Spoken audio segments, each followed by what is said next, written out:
radio et digital. Good Morning Business. Acheter une voiture électrique reste un investissement important malgré toutes les aides financières. Il existe toutefois une alternative. Elle consiste à transformer un véhicule thermique en voiture électrique. Ça s'appelle le rétrofit, pratique légalement autorisée en France depuis mars 2020. On va en parler avec Vadim Maninou, cofondateur de Phoenix Mobility. Bonjour, merci d'être en ligne avec nous. Bonjour. Comment est-ce que ça fonctionne techniquement le rétrofit ?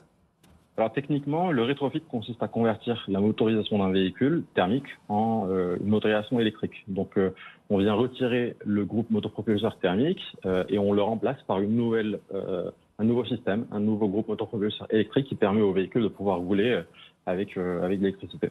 Est-ce que c'est limité à certains modèles de véhicules ou est-ce que potentiellement on peut transformer n'importe quel type de voiture ou d'utilitaire ?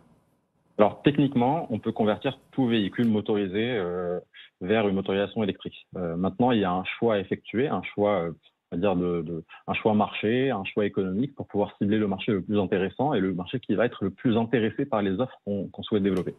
Quel est le coût de l'opération ? On sait que les batteries, c'est l'investissement principal quand on construit une voiture électrique. Combien ça coûte ce rétrofit ? Alors aujourd'hui, le coût d'accès au véhicule électrique est l'un des principaux freins en fait à l'adoption massive du véhicule électrique. Et le rétrofit a pour intérêt de pouvoir diviser par 2 jusqu'à 3 le coût d'accès et donc le coût de rétrofit. Donc nous, aujourd'hui, on est en mesure de proposer des rétrofits qui vont de 15 à 20 000 euros. Et donc ça permet à des clients qui se retrouvent avec des offres électriques à 50 60 000 euros de pouvoir convertir leur véhicule existant et de bénéficier d'un prix plus attractif. C'est uniquement une question de budget ou est-ce qu'il y a d'autres avantages ?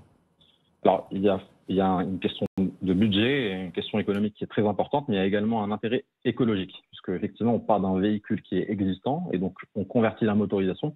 Et donc, globalement, on évite sur le bilan carbone global la production d'un nouveau véhicule électrique qui viendrait normalement remplacer ce véhicule. Donc, il y a un intérêt écologique qui s'ajoute à l'intérêt économique.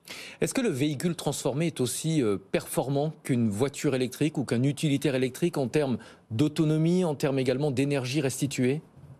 Alors, un véhicule, une fois qu'il a été rétrofité et converti à électrique, a exactement les mêmes caractéristiques qu'un véhicule électrique produit neuf chez un constructeur. Maintenant, il y a un intérêt pour le client et de notre côté à choisir la bonne autonomie. On s'adresse particulièrement aux collectivités et aux entreprises, donc globalement à des clients qui vont utiliser leur véhicule dans des zones assez restreintes, une zone urbaine ou périurbaine. Et donc, on va proposer une autonomie qui va de 150 à 200 km. Pourquoi est-ce que ça intéresse surtout les professionnels ?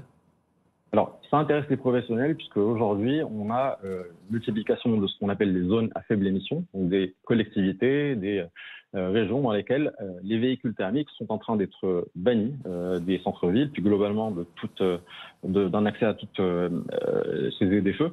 Et donc, il y a un intérêt pour ces professionnels d'anticiper l'arrivée de ces restrictions en passant à l'électrique pour pouvoir continuer globalement à utiliser leur véhicule pour leur métier, leurs usages, etc.